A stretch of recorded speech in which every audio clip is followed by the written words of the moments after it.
আসসালামু আলাইকুম ওয়া রাহমাতুল্লাহি ওয়া বারাকাতুহু। ইন্নাল হামদালিল্লাহ নাহমাদুহু ওয়া নাস্তাঈনুহু ওয়া নাস্তাগফিরুহু ওয়া নু'মিনু বিহি ওয়া নাতাওয়াক্কালু আলাইহি ওয়া নাউযু বিল্লাহি মিন শুরুরি আনফুসিনা ওয়া মিন সাইয়্যাতি আ'মালিনা।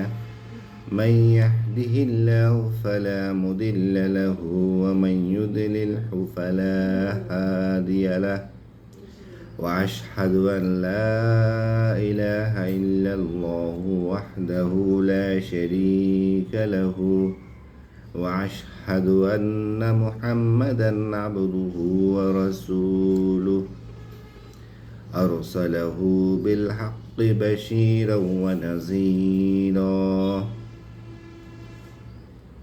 ونذيرا بين يدي الساعة من يطع الله ورسوله فقد رشد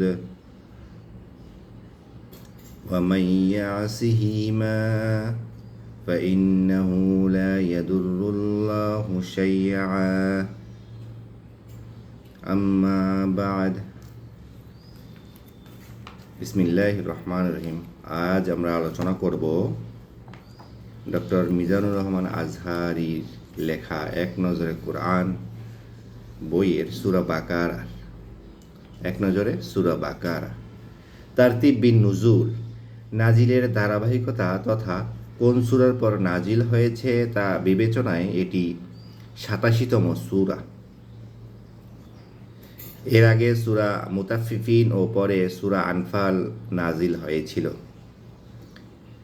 তারতিব ফিল মুসহাফ, বর্তমান কোরআন মাজিদের বিন্যাস অনুযায়ী এটি দ্বিতীয় সূরা। এর আগে আছে সূরা ফাতিহা ও পরে সূরা আলে ইমরান। এক নজরে সূরা আল বাকারা মাদানী যুগের সূরা। সূরা নং ২, আয়াত সংখ্যা ২৮৬, মদিনায় অবতীর্ণ। নামের রহস্য। বাকারা মানে গাভী। বনি ইসরায়েলের এক লোক খুন হলো। বিবাদ মেটাতে তারা মূসা আলাইহিস সালামের কাছে গেল।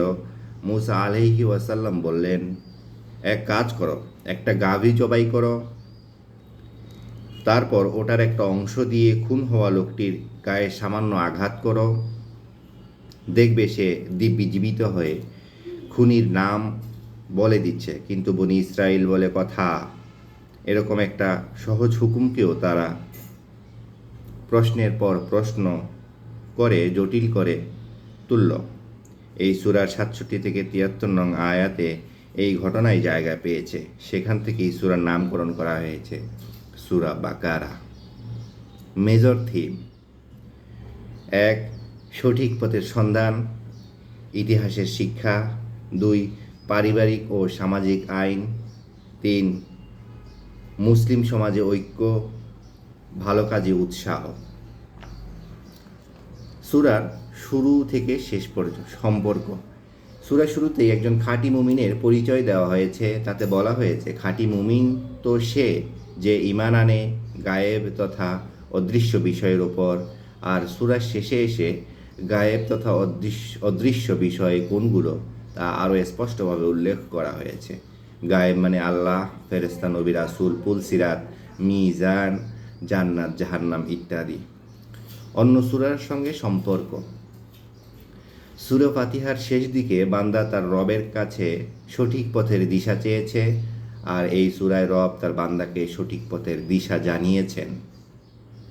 এই সূরার শুরুতেই বলা হয়েছে, কোরআন এমন এক কিতাব যাতে কোনো সন্দেহ নেই, যা মুত্তাকিদেরকে সঠিক পথের সন্ধান দেয়।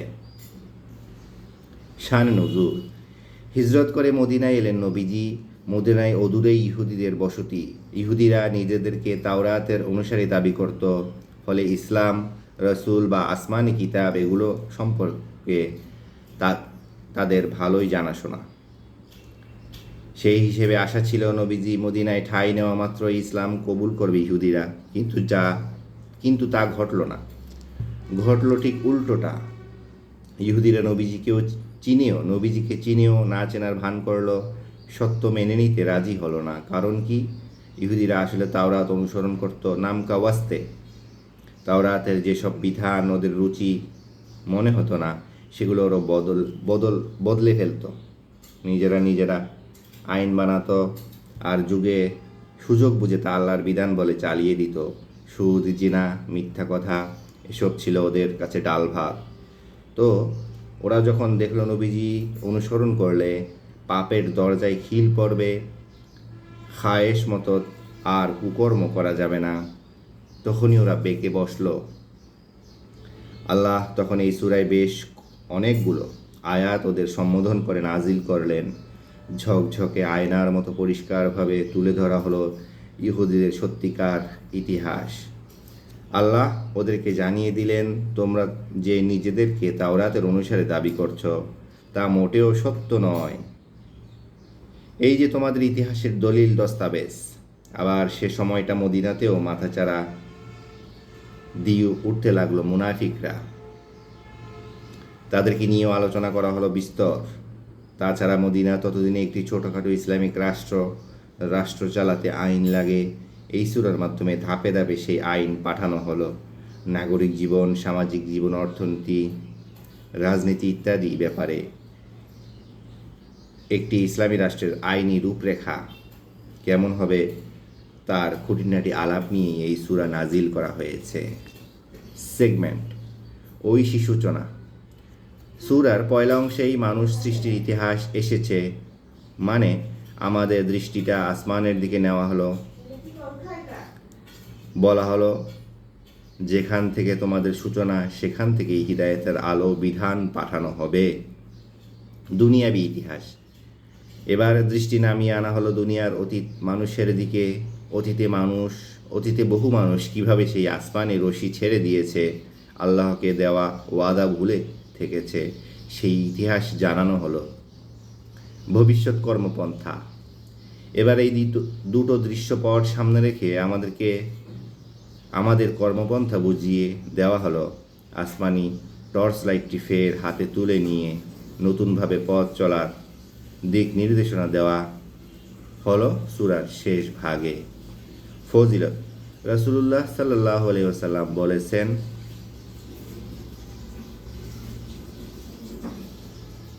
তোমরা সূরা বাকারা পড়ো, কেননা তা আঁকড়ে ধরায় বরকত আর ছেড়ে দেওয়ায় আফসোস। তাছাড়া জাদুকররা ওটার সামনে টিকতে পারে না। মুসলিমের 804 নম্বর হাদিস। নবীজি আরও বলেছেন, তোমরা তোমাদের ঘরগুলোকে কবর বানিও না। মনে রাখবে, যে ঘরে সূরা বাকারা পাঠ করা হয় শয়তান সে ঘর থেকে পালিয়ে যায়। মুসলিম শরীফ 780 নং হাদিস। নবীজি বলেছেন, যে ব্যক্তি কোরআনের প্রথম 7টি সূরা আঁকড়ে ধরে সে জ্ঞানী। মুসনাদে আহমদ আল মুসনাদ 24,443 নং হাদিস। হাদিসটি হাসান। Cause and effect. কঠিন সময়ে যত ধৈর্য ধরা আর নামাজের মাধ্যমে সাহায্য চাওয়া যাবে। কঠিন সময়ে যত ধৈর্য ধরা আর নামাজের মাধ্যমে সাহায্য চাওয়া যাবে, আল্লাহর সাহায্যও তত তাড়াতাড়ি নেমে আসবে। গতিপথ। এর মধ্যে রয়েছে সেন্ট্রাল থিম, বনি ইসরায়েলের হাত থেকে বনি ইসমাইলের হাতে নেতৃত্বের পরিবর্তন। গতিপথ। এক, আল্লাহর প্রতিনিধি। মানুষকে আল্লাহ তাআলা দুনিয়াতে পাঠিয়েছেন তার প্রতিনিধি হিসেবে। দুনিয়ার বুকে আল্লাহর আইন কার্যকর করাই হলো মানুষের প্রধান দায়িত্ব। 2, বনি ইসরায়েলের কর্মকাণ্ড পর্যালোচনা ও শিক্ষা। সময়ের ধারাবাহিকতায় বনি ইসরায়েলের ওপরও সেই একই দায়িত্ব বর্তায়, কিন্তু সেই দায়িত্ব পালনে তারা ব্যর্থ হয়েছে, ফলে নেতৃত্ব দেওয়ার যোগ্যতাও তারা হারিয়ে ফেলেছে। 3, স্বতন্ত্র জাতি হিসেবে মুসলিমদের উত্থান। পরবর্তী সময় নেতৃত্বের এই দায়িত্ব আল্লাহ বনি ইসমাইল অর্থাৎ মুসলিম জাতিকে দিলেন।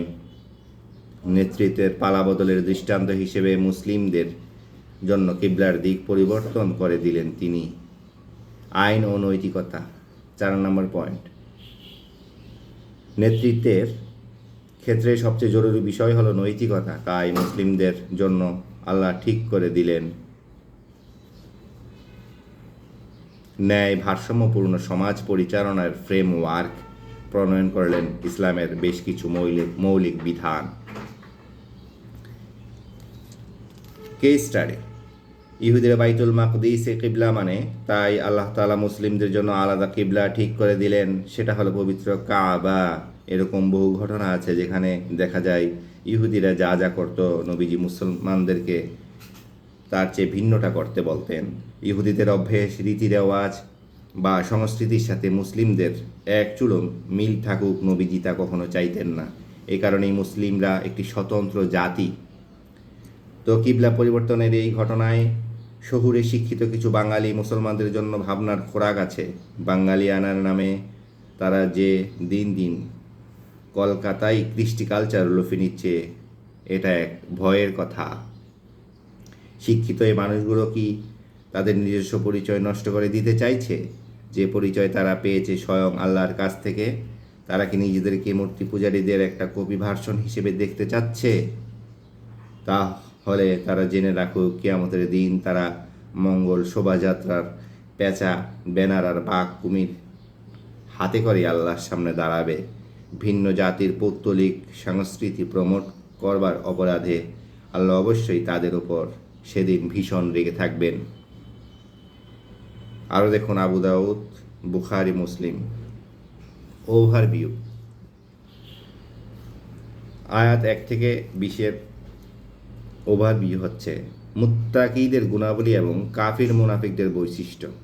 21 থেকে 39 নম্বর আয়াতে আসছে আদম সৃষ্টির ঘটনা, ইবলিশের প্রতিক্রিয়া এবং আল্লাহর আদেশ অমান্য করায় দুনিয়ার বুকে মানুষের অবতরণ।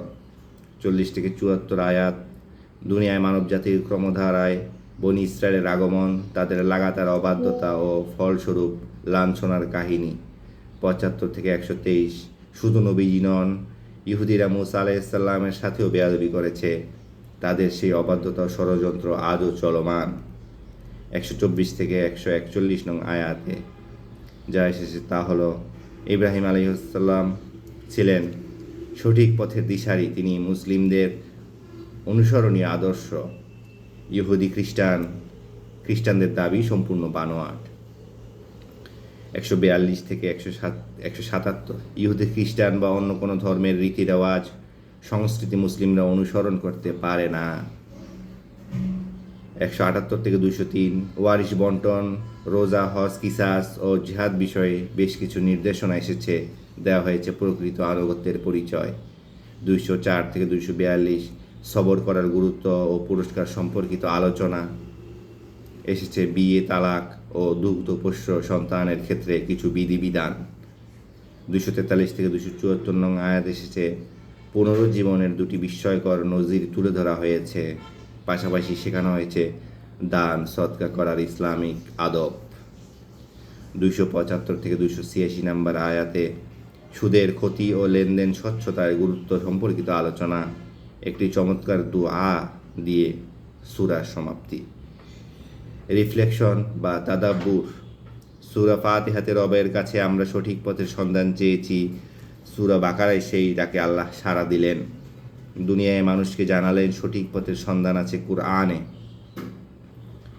তবে একটা কথা, কোরআন ঢালাওভাবে সবাইকে সঠিক পথ দেখাবে না। কোরআনের সাথে যার আচরণ যেমন, কোরআনও তাকে ঠিক ততটুকু পথই দেখাবে। যারা কোরআন পরে অহংকার নিয়ে, সব জানতা একটি ভাব নিয়ে, তারা নির্ঘাত সঠিক পথ থেকে বঞ্চিত হবে। কিন্তু যারা কোরআন পড়বে বিনয়ের সাথে, হৃদায়ত প্রত্যাশী হয়ে, কোরআন তার জন্য আলো ঝলমল হয়ে উঠবে। ঠিক এজন্যই এই সূরা 2য় আয়াতে বলা হয়েছে কোরআন পথ দেখায় মুত্তাকিদের। মানুষ মাত্রই ভুল করবে, পাপ পিছলাবে, এটাই স্বাভাবিক। কিন্তু ভুল করার পরে আমাদের প্রতিক্রিয়া কেমন হয় সেটাই দেখবার বিষয়, সেটাই প্রমাণ করবে রবের সাথে আমাদের সম্পর্ক কেমন। এই ব্যাপারটা বোঝাবার জন্যই আদম আলাইহিসসালামের ঘটনা সূরা বাকারার গোড়াতে আনা হয়েছে। এটা আমাদের জন্য একটা বিশাল রিমাইন্ডার যে জগতের সেরা মানুষদের দ্বারাও ভুল হয়েছে, তাই আমরাও ভুল করব। কিন্তু ভুল হয়ে যাওয়ার পর তারা গোয়ার তুমি করেননি, ভুলটা আঁকড়ে ধরে থাকেননি, বরং শাস্তির ভয়ে বিনয়ে গলে পড়েছেন। এত এত তওবা করেছেন যে তাদের ভুলের চাইতেও তওবার ওজন অনেক বেশি হয়ে গিয়েছিল।